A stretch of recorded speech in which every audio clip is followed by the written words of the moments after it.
Frontline Mom tip of the week.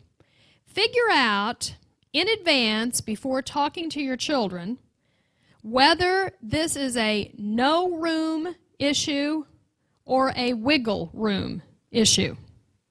Now, those must seem like strange words. What do I mean by that? Before I go talk to my teenager about a question or an issue, I need to have settled in my own heart before I go, is this a no room issue or a wiggle room issue? So let's say that I have my teenage girl who comes in from the mall and she's bringing her clothing purchases in and she pulls something out of the bag and I'm thinking, wow, that's kind of different.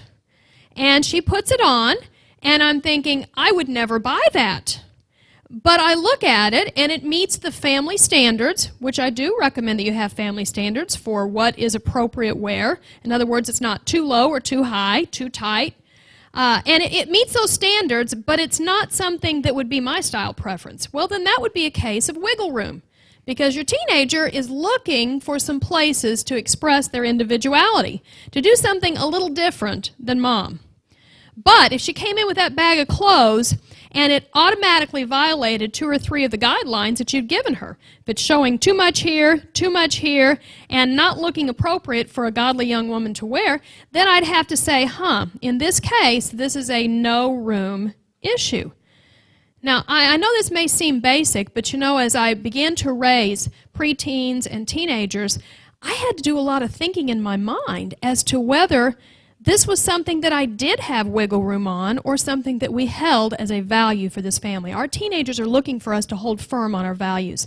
Sometimes the no's we have to say are not popular, they don't feel good, but they're critical. When we make movie selections, when we decide as a family what's an appropriate place to visit, to go, to shop, to dress, friends, all of those issues. Guidelines that deal with their own moral character, your representation of Jesus Christ, there's no room. But style, there's a lot of room. So figure out, is this wiggle room or no room?